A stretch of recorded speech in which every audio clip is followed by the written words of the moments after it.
제가 내용을 읽어보겠습니다. 내 영혼을 대적하는 자들이 수치와 멸망을 당하게 하시며 나를 모해하는 자들에게는 욕과 수욕이 덮이게 하소서. 나는 항상 소망을 품고 주를 더욱더욱 찬송하리이다. 내가 측량할 수 없는 주의 공의와 구원을 내 입으로 종일 전하리이다. 내가 주 여호와의 능하신 행적을 가지고 오겠사오며 주의 공의만 전하겠나이다. 하나님이여, 나를 어려서부터 교훈하셨으므로 내가 지금까지 주의 기이한 일들을 전하였나이다. 하나님이여, 내가 늙어 백발이 될 때에도 나를 버리지 마시며 내가 주의 힘을 후대에 전하고 주의 능력을 장래의 모든 사람에게 전하기까지 나를 버리지 마소서. 하나님이여, 주의 의가 또한 지극히 높으시니이다. 하나님이여, 주께서 큰 일을 행하셨사오니 누가 주와 같으리이까. 우리에게 여러 가지 심한 고난을 보이신 주께서 우리를 다시 살리시며 땅 깊은 곳에서 다시 이끌어 올리시나이다. 나를 더욱 창대하게 하시고 돌이키사 나를 위로하소서. 나의 하나님이여, 내가 또 비파로 주를 찬양하며 주의 성실을 찬양하리이다. 이스라엘의 거룩하신 주여, 내가 수금으로 주를 찬양하리이다. 내가 주를 찬양할 때에 나의 입술이 기뻐 외치며 주께서 속량하신 내 영혼이 즐거워하리이다. 나의 혀도 종일토록 주의 의를 작은 소리로 읊조리오니 나를 모해하려 하던 자들 이 수치와 무한을 당함이니이다. 아멘. 14절입니다. 13절입니다. 내 영혼을 대적하는 자들이 수치와 멸망을 당하게 하시며 나를 모해하려는 자들에게는 욕과 수욕이 덮이게 하소서. 대적하는 자들, 이 대적자, 이게 사단이거든요. 사단이란 말 자체가 대적하는 자다, 이런 뜻입니다. 거기서 출발했죠. 그래서 주의 길을 가는 과정 가운데서 우리의 길을 막는 이게 대적자고, 그리스도의 길을 막는 자가 안티그리스도, 적그리스도죠. 그래서 우리가 주님 앞에 서 있는 경우에 우리를 막는 어떤 대상들이 사단의 편이라고 볼 수 있습니다. 뭐든지 그냥 우리를 대적한다고 다 사단은 아니죠. 우리가 가는 길이 뭐 다 주의 길은 아니니까. 우리가 우리의 성정을 꺾고 우리가 있는 자리가 우리로부터 출발하는 것이 아니라 왕이 된 것도 다윗으로부터 출발한 건 아니죠. 다윗이 왕이 되고자 혈안을 했던 사람도 아니고 하나님께서 자기 백성들을 다스릴 제목으로 다윗을 선택했을 뿐이지, 다윗이 그 자리에 있어서 그 자리를 노리고 있고 그랬던 것은 아니죠. 그걸로 보면은 또 사울도 비슷하죠. 왕이 되려고 했던 사람이 아닌데 하나님께서 그의 겸손함을 보시고 그 아버지의 일을 충실하게 하는, 한때는 그런 사람이었는데 왕의 권력을 가지게 되면서 그가 웬일인지 중심이 변하는 일이 있었죠. 다윗 같은 경우에는 어떤 한 시점에 위기가 있었지만 자기 위에 영원히 하나님께서 자기의 리더가 되신다는 사실을 잃지 않고 자기가 왕된 자리에서 궁극적인 실체가 아니라는 사실을 본인이 알고 있었습니다. 이게 중요하죠. 그래야 우리의 대적자들에게 선한 것이 돌아가지 않습니다. 우리의 대적자들이 의로운 일을 행할 수도 있거든요. 우리가 악한 길을 갈 때, 그 길을 막아야 될 때, 반드시 우리가 그 길로 가서는 안 될 때 우리를 가로막는 사람들이, 그 사람이 정의로운 사람이죠. 그래서 자기 확신, 이것은 항상 의심받아 마땅합니다. 그래서 먼저 우리를 대적하는 자들이 있을 때 이게 도대체 어디로부터 출처한 것인지 면밀히 살펴볼 필요가 있습니다. 이게 하나님으로부터 막힌 건지 아니면 내가 주의 길을 가고 있는데 사단으로부터 출처한 방해인지 그거부터 살펴봐야 되겠죠. 덮어놓고 나를 막는다고 사단이라고 쏘아붙이는 것이 아니라, 그래서 우리의 감정이나 우리의 의지나 우리의 뜻이 이런 것들을 분별하는 것이 아니라 하나님의 말씀, 처음 출발이 우리가 어디서부터 출발했는지 보고, 그리고 우리의 종말이 어떤 방향에서 끝나야 되는지 보아야 합니다. 처음 출발, 끝. 그래서 이 중간에 나오지만 이 다윗이라는 존재가 자기가 처음 어렸을 때부터 첫 출발부터 하나님과 같이 동행했던 그 출발에 대해서 항상 염두에 두고 있거든요. 이 시에 그렇죠.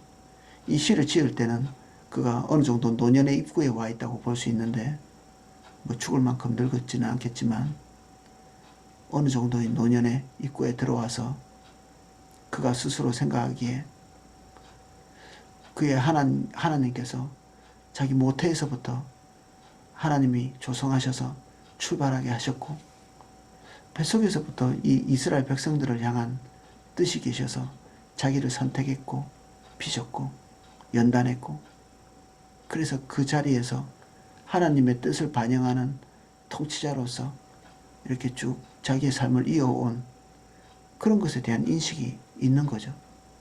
왜 사는지, 자기는 어떤 존재인지를 아는.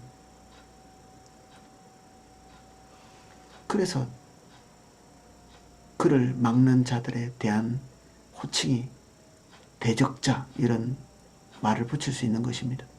대적자.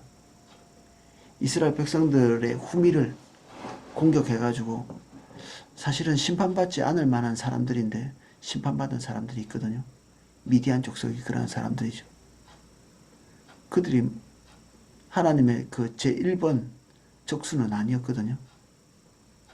가나안 땅 안에 있는 모든 백성들, 거기에서 우상 숭배하고 그리고 하나님을 대적하고, 그리고 그 땅에서 정말 중요한 위치에서 온 세상에 영향을 미쳐야 될 그런 땅에서 정말 악의 그 화신과도 같은 그런 행동을 한, 신명기에 나오는 그 낯뜨겁고 더러운, 이스라엘 백성에게 해서는 안 된다고 말하는 그 입에 올리기도 어려운 그런 누추한 것들이 다 가나안 땅에 있던 사람들이 그냥 삶의 패턴으로 행하고 있었던 그런 일들이거든요.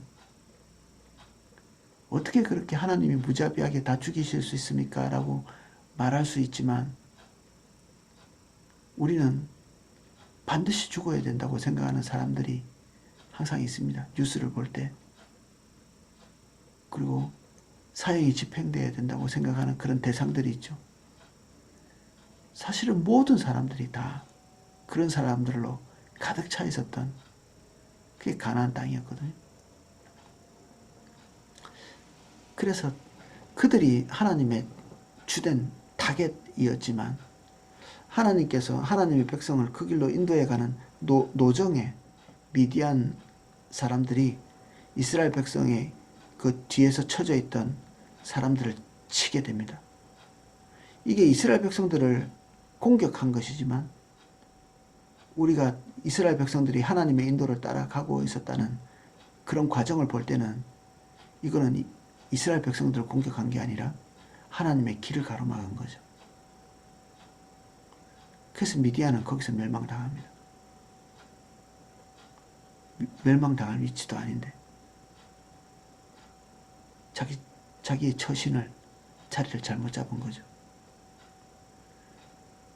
이스라엘 백성들이 하나님의 길 노상에서 하나님을 대변한 것처럼 다윗도 그 왕의 자리에 있으면서 하나님을 대변하는 자리에 있었기 때문에 그 자리를 탐하고 그 자리를 위협하고 그리고 그의 생명을 위협하는 것은 다 이게 사단의 일이었고, 그리고 명백히 하나님을 대적하는 것이었기 때문에 대적자라는 이름을 붙일 수 있는 것이죠. 우리는 우리의 사사로운 일들을 하면서 사단의 세력인 것 같이, 자기는 마치 다윗인 것 같이, 하나님의 어떤 종인 것 같이 그런 식으로 이해하면은 우리는 세상 사람들로부터 손가락질 딱 받기 쉽습니다. 올바르지 않은 거죠. 틀린 것입니다. 그래서 대적자들이 있을 때는 제일 먼저 자기를 살펴야 합니다. 다윗은 그것이 충분히 살펴진 그런 상태이고, 그들이 수치와 멸망을 당하게 하시며 그들이 하나님의 대적자이기 때문에, 그리고 나를 모해하는 자들에게는 욕과 수욕이 덮이게 하소서. 사람들 앞에서 공개적으로 창피를 당할 수 있도록, 욕이나 수욕이라는 것 자체가 공중 사람들 앞에서 당하는 수치를 말합니다. 혼자 이렇게 느끼는 수치가 아니라 이스라엘 백성들 전체 앞에서 다윗의 위신을 떨어뜨리고 다윗의 그 부당함을 노골적으로 이렇게 드러내는, 그래서 다시는 다윗이 제 집권에서 왕의 역할을 해나갈 수 없도록 그렇게 만들려고 하는 이 시도, 이게 아히도멜이 계획했던 거죠. 그가 행했던 모든 일들, 그것은 다윗 정권을 무너뜨리는 것이었는데, 이것은 곧 하나님의 정권 그리고 하나님의 통치를 무너뜨리려고 하는 시도였죠.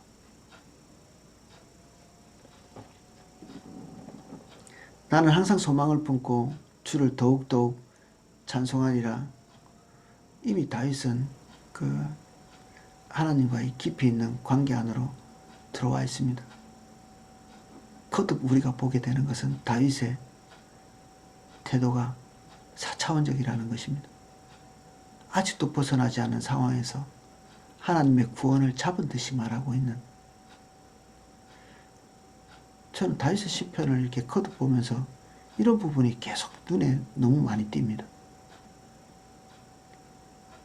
그 난관이 있을 때, 난관이 끝날 때까지는 우리가 그 난관으로 인한 고통 때문에 절망을 이어갈 수 있는데, 다윗은 항상 이 다윗의 노래 속에 마치 그 난관이 다 종결된 것 같이, 그래서 이 시점 안에 하나님이 주시는 약속의 말씀, 그리고 다윗의 눈이 열려서 하나님의 사랑의 성품, 신실하심, 그리고 그가 지금까지 주님을 경험해온 그 하나님의 그 인애, 그것에 대한 확신을 가지고 이런 노래를 하는 거죠. 그래서 자기 자신이나 환경을 볼 때는 도무지 이렇게 할 수 없는데, 지금 소망을 품을 때가 아니잖아요. 우리는 살아날 기미가 보여야 소망을 품죠. 지금 그런 기미가 없잖아요. 모든 국가가 다 넘어가 있는, 압살롬에게 넘어가 있는 상태. 무슨 계획을 꾸미든지 다 성공하는 그런 모사 아히도멜이 압살롬과 붙어있는 그런 상황.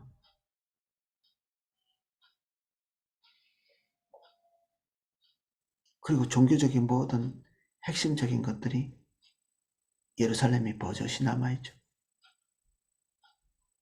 아마 압살롬은 그 하나님의 그 언약궤, 하나님의 임재를 상징하는 그 법궤, 그것을 손에 놓고 하나님도 자기를 지지하신다고 생각했겠죠. 우리가 저번 시간에 살펴본 것처럼 다윗을 뒤쫓고 그의 권위를 무너뜨리고 그렇게 했는데도 하나님이 다윗을 돕는 것 같은 느낌이 안 들거든요. 다윗을 돕는 것 같은 느낌이 들지 않습니다.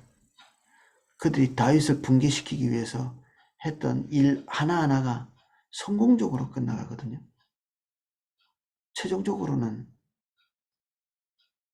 원천적인 실패를 하지만 그 과정 하나하나가 굉장히 성공적이죠.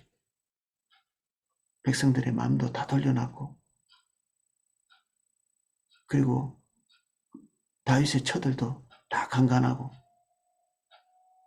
그리고 아이도멜도 자기 편을 들고 있고, 그리고 지금 그 작전대로 차근차근 수행해서 이제 전쟁을 일으키는, 그리고 전쟁을 수행하는 그 모든 준비가 다 끝나서 이제 다윗만 죽으면 끝나는 그런 상황이잖아요.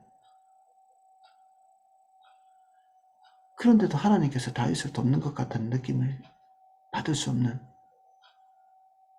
그래서 환경적으로도 그들은 승리했다고 확신했을 것이고, 하나님도 저 부도덕한 다윗을 징계하신다고 생각했겠죠. 그들 입장에서 볼 때는 다윗이 하나님께 징벌받아 마땅한 자, 그런 식으로 해서 백성들도 설득했을 것이고,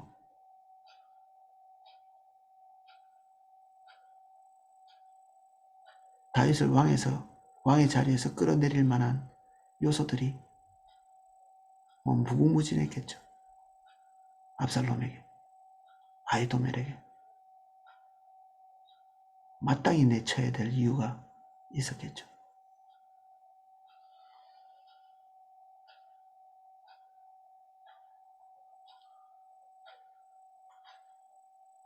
그래서 14절은 한 면에서는 참 부럽다 싶기도 하고, 누가 과연 이 상황에서 소망을 잃지 않고 주님을 직시하면서 낙심을 이기고 기도할 수 있겠는가, 찬송할 수 있겠는가.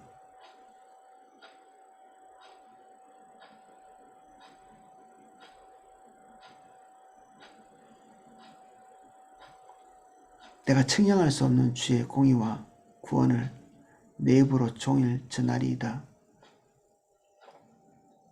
하나님의 공의가 측량 가능하지 않을 만큼 크다는 사실을 그의 삶 전체를 통해서 경험한 것입니다. 공의로움을 버리지 아니하시는 하나님, 이것은 본인이 징벌을 받으면서 느낀 점일 수도 있습니다.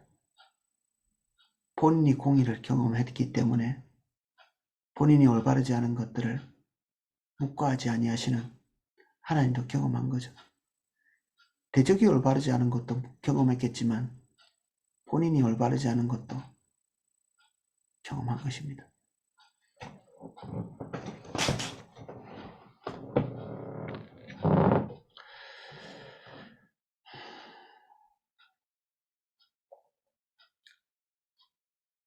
그 공의를 배워서 구원을 내 입으로 종일 전하리이다. 주의 길을 가는 그 과정이 다시 회복될 것에 대한 예언적 기도와 확신입니다. 내가 주 여호와의 능하신 행적을 가지고 오겠사오며 주의 공의만 전하겠나이다. 하나님의 행적, 주의 공의, 남아있는 것은 이것뿐이고, 이게 거듭 말하지만 사울과의 다른 점이죠. 내가 어떻게 했는가? 내가 어떻게 해서 빠져나왔는가? 비법이 무엇인가? 사람들은 그런 거 되게 많이 찾거든요. 비법. 궁지에서 탈출해 나오는 방법. 성경을 보지만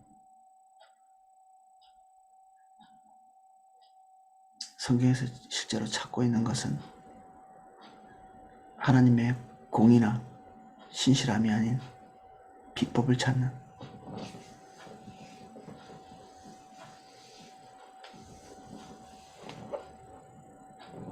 내가 주 여호와의 능하신 행적을 가지고 오겠사오며 주의 공의만 전하겠나이다.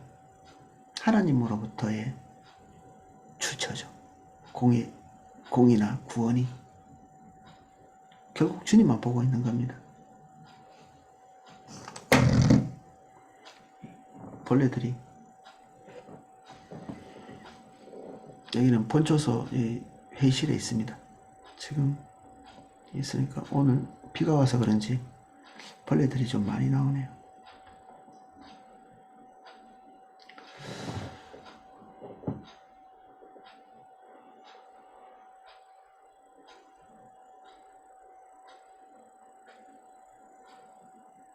하나님이여 나를 어려서부터 교훈하셨으므로 내가 지금까지 주의 기이한 일을 전하였나이다. 어렸을 때부터 하나님과의 관계를 가지고 저물 날부터 하나님께서 그를 지도해 오신 지도의 내용들이 생각이 나는 것입니다. 이 궁지에 몰려있는 시점에. 그래서 이런 관성의 법칙, 젊은 날에 쭉 주님을 경외하고 사랑해 왔기 때문에 오늘 주님을 경험하는, 그리고 주님을 붙들 수 있는, 운동을 열심히 한 사람이 어려운 시점에 그런 운동의 덕을 보는 것처럼 주님을 지금까지 붙들어 온 그런 관성이 지금 궁지에 몰려있는 그를 주님 붙들 수 있도록 하는 것입니다. 어려울 때 반짝반짝 주님을 찾는 그런 종류의 신앙은 그것이 사라지고 나면 다시 주님을 버리고 원위치로 돌아가게 돼 있거든요. 주님과의 친밀함을 추구하는 사람들은 결국 그 궁지에서 나오고 난 뒤에도 그것이 그의 목표가 아니었기 때문에 그의 최종적인 어떤 결실이 오늘 끝까지 읽으면 보이겠지만 하나님 그분 자체인 이 어려움을 통과해 나와서 그가 누리는 것은 보복했어, 속 시원해, 내 어려움 타개하고 다시 왕 됐어. 이게 다윗의 결론은 아닙니다. 그 길을 가게 하시고 그 모든 어려움을 타게 하시고 모든 대적이 공의롭게 심판당하는 그런 곳에서 보게 된 주님이죠. 결국 다윗은 젊을 때부터 지금 현재 나이가 많아서 주님을 부르고 있는 이 시점까지 그의 목표가 주님인 그런 사람입니다.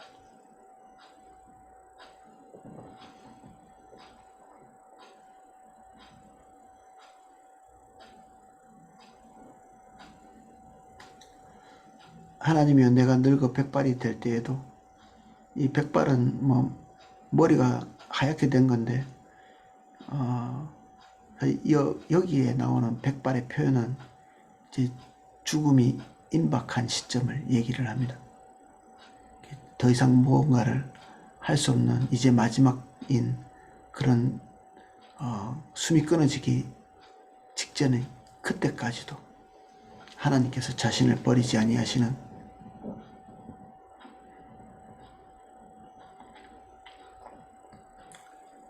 내가 주의 힘을 후대에 전하고 주의 능력을 장래의 모든 사람에게 전하기까지 나를 버리지 마소서.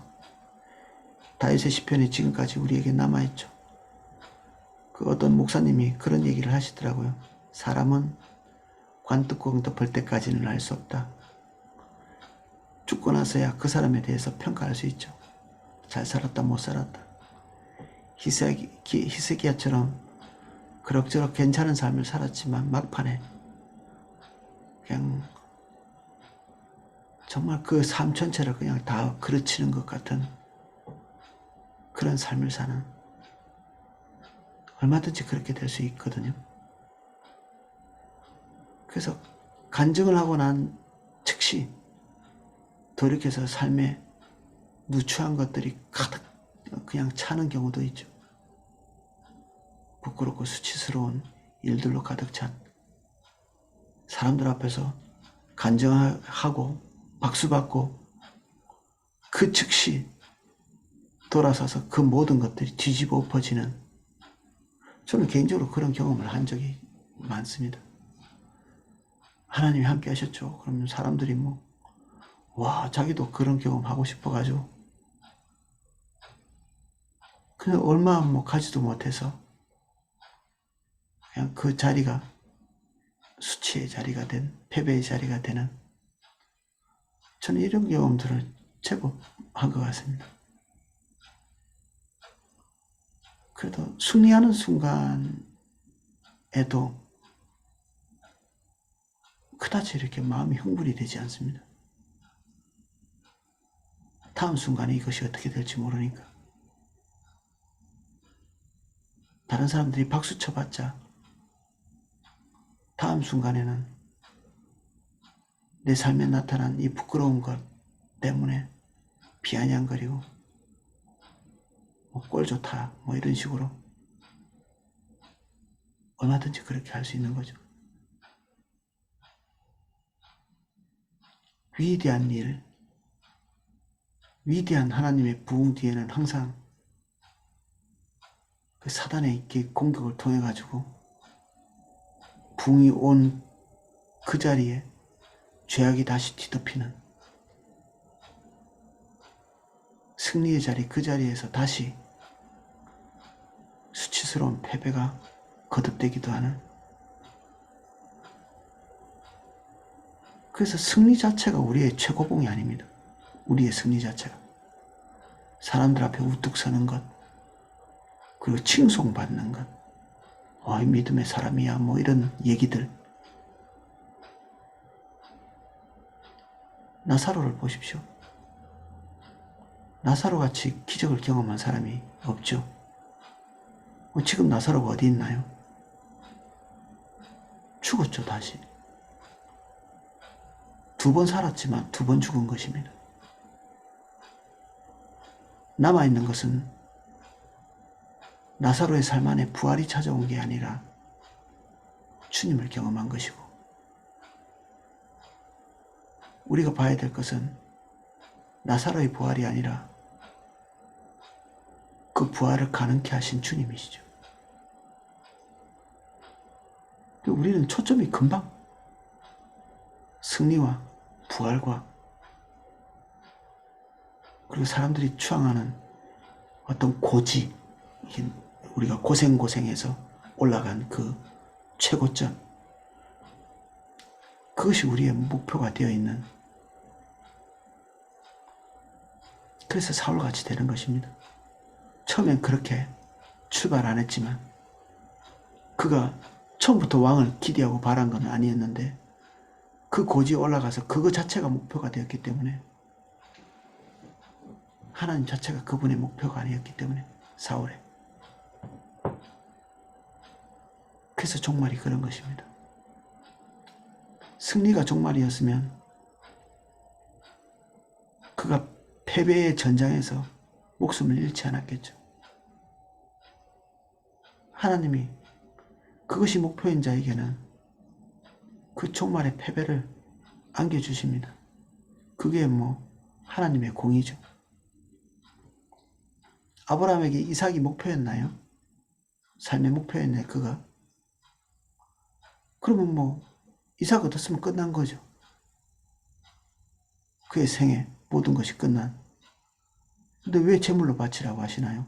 죽이라는 얘기잖아요. 기껏 줄 때는 언제고, 자식 죽이는 사람으로 끝내는, 주변 이방의 그 탐욕스러운 이방의 백성들이 하는 것처럼 똑같이 그 신에게 자기 자식을 바치는, 우리의 명예를 위해,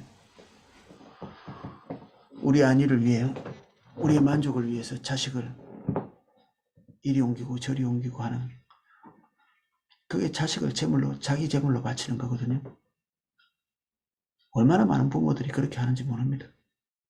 우리는 이삭을 어떻게 바칠 수 있습니까? 뭐 그런 얘기를 하지만 실제로는 어마어마하게 많은 부모들이 그런 짓을 하고 있습니다.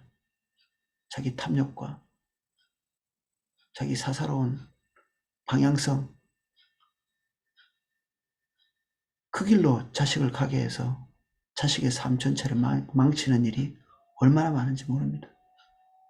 주님이 방향성 잡은 그 길로 인도해야 될 부모가 자기 뜻, 자기 기분, 자기 방향성, 그 길로 인도하는 거죠. 종말은 그 길이 아니라는 사실을 하나님께서 보이십니다.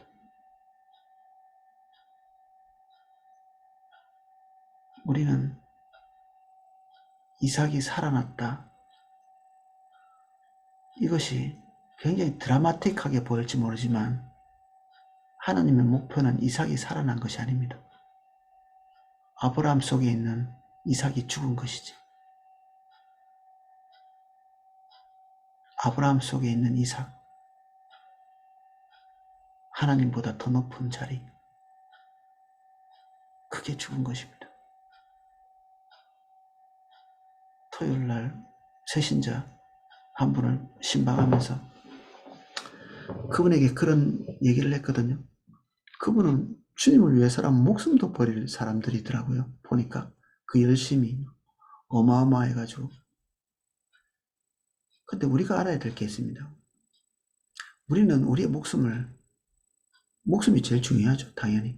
근데 목숨을 그렇게 가치 있게 여기지 않는 사람이 많습니다, 생각보다. 죽어도 버리지 못하는 게 있거든요. 그게 소중한 것입니다. 여러분이 죽어도 버리지 못하는 게 있습니다. 모든 사람들이 죽어도 버리지 못하는 게 있습니다. 그래서 목숨을 버립니다. 그것을 위해서.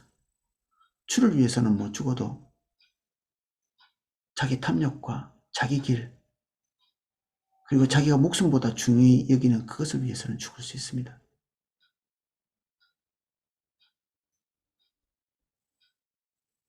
자기 생명을 버리는 사람은 왜 버립니까? 목숨이 안 소중해서 그렇습니다. 목숨보다 소중한 가치가 있기 때문에. 그래서 뭔가를 위해서 죽는 사람은 너무 이렇게 떠받들 필요가 없습니다. 우리는 누구나 다 그런 것이 있습니다. 자기 목숨보다 중요한 것. 자기 명예, 위신, 체면.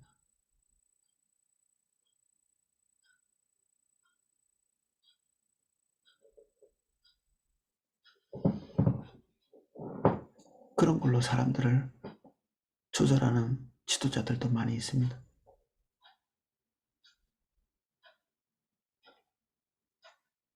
그래서 사람은 쉽게 조절이 가능합니다. 이렇게 저렇게. 사단이 그걸 잘 알고 통치자들이 그걸 잘 알죠. 그래서 자기 마음대로 주물럭거릴 수 있는 겁니다.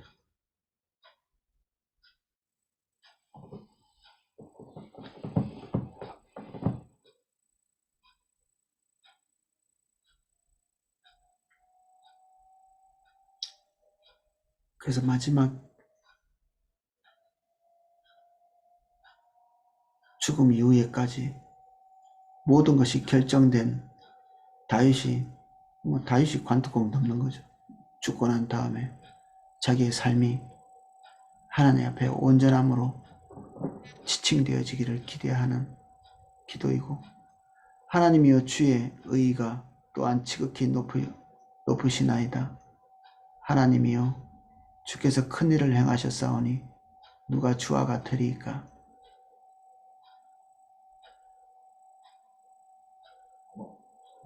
가장 높은 가치이신 주님을 봅니다.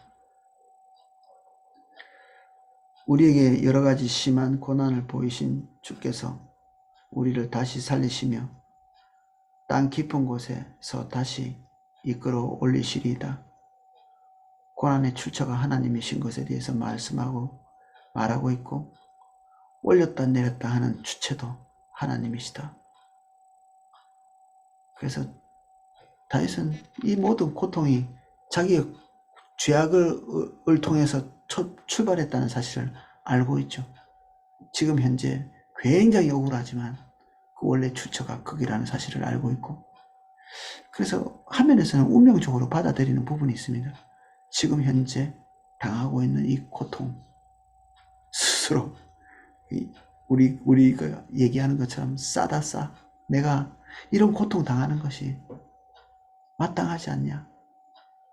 그리고 그것을 주도해 가시는 하나님에 대한 원망과 불평이 어떤 면에서는 없는, 당연하니까.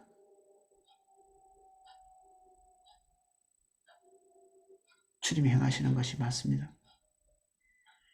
극심한 고통, 이 심한 이 뜻이, 심한이라는 이 단어가 가루를 만든다는 뜻입니다. 이렇게 완전히 가루로 만드는, 다윗 자신을 그냥 완전히 그냥 덩어리 하나 남지 않을 만큼 붕괴시키고 분쇄하는 것 같은 그런 단어를 지금 쓰고 있거든요. 우리는 이 심한이라는 단어로 썼지만, 이런 고난, 이런 종류의 고난인데 남는 것이 하나도 없는, 그렇게 만드는 하나님, 이렇게 만드는 하나님을 원망할 수 있느냐? 절대 그럴 수 없죠. 그렇게 하시는 이유를 알고 있는데 어떻게 원망을 할 수 있겠습니까? 당연한 것이지. 주님이 그러한 고난을 주도해 가시고 바라는 것은 하나님의 목적이 이루어져서 여기서 다시 끌어올려 주시기를. 고통 자체가 우리의 목적지도 아니고 하나님의 목적지도 아니기 때문에 고통 자체가 목적지가 아닌 것이죠. 고통은 당연한 것일 수 있으나 고통이 우리의 목적지는 아닙니다. 그래서 회복을 기도하는 것입니다. 나를 더욱 창대하게 하시고 돌이키사 나를 위로하소서.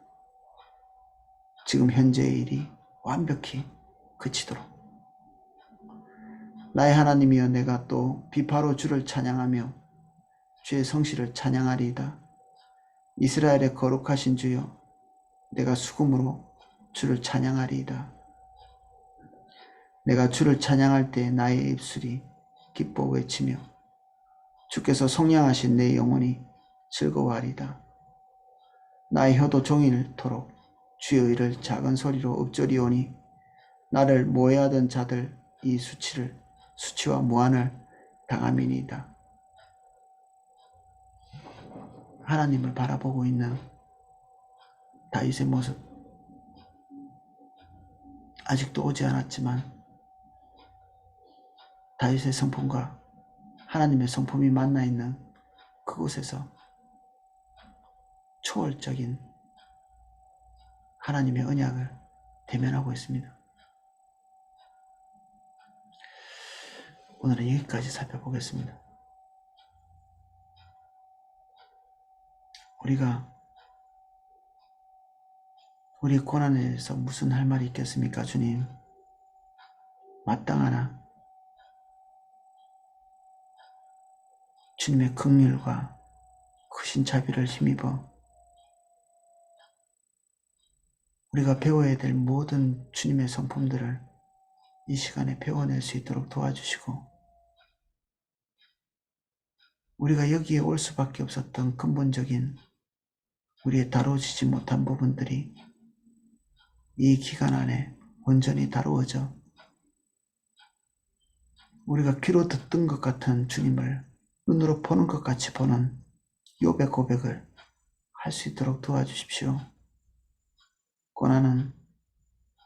고난의 역할이 사라지면 자연스럽게 사라집니다. 쓸모없는 고통을 우리에게 주지 아니하시오니 우리가 주님 봅니다. 우리가 고난의 끝을 기다리는 자가 되지 않게 해주십시오. 오늘 고난의 목적을 온전히 이루는 자가 되게 해주십시오. 그래서 내게 남는 것이 고난의 해결이 아니라 온전한 주님의 형상 되게 해주십시오. 우리가 주님 앞에 가지고 있었던 모든 우상들을 제하시고 다시 주님과 온전하고 완전한 모습을 회복할 수 있도록 도와주십시오. 여기 모인 지체 한 분 한 분을 예수님 이름으로 축복합니다. 특별히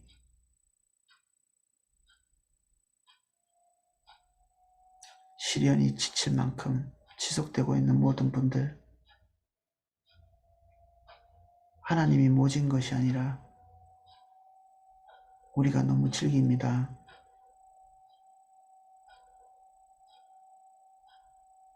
주님이 모진 분이 아니라 우리의 죄악이 끈질깁니다.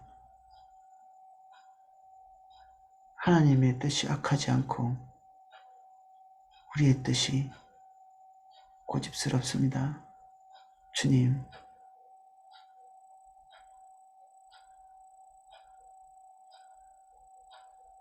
이 고비를 넘어설 수 있도록 도와주십시오. 이 한계치를 넘어갈 수 있도록 도와주십시오. 십자가에 죽는 것 같이 완전히 우리의 육신의 정을 벗을 수 있도록 은혜를 주십시오. 예수님 이름으로 기도합니다. 아멘. 제가 기도하실 수 있도록 음악을 방송해 드리겠습니다.